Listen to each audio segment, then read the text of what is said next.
عزیزای دل سلام، امید است که جور صحتمند باشین. وطندار ما پرسان کرده بودن که در رابطه به فاندد نیکس و درباره اکانت ها یک کمک زیادتر معلومات بتین.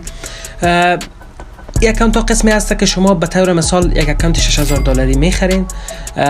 اکانت $6000 تقریبا بر شما تمام میشه $59. بر شما $6000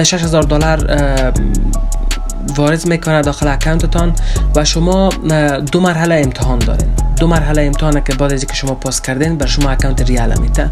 مرحله اول از پیش شما 8% میخواد که اکانت بالا ببرین که فاز اول تمام شوه و در مرحله دوم از پیش شما میخواد 5% اکانت بالا ببرین و زمان که شما اکانت پاس کردین و اکانت تمام شد، شما بر شما اکانت ریال در حاصل اکانت ریال نیست، اما بر شما به مو شکل اکانت ریال گفته بر شما میته.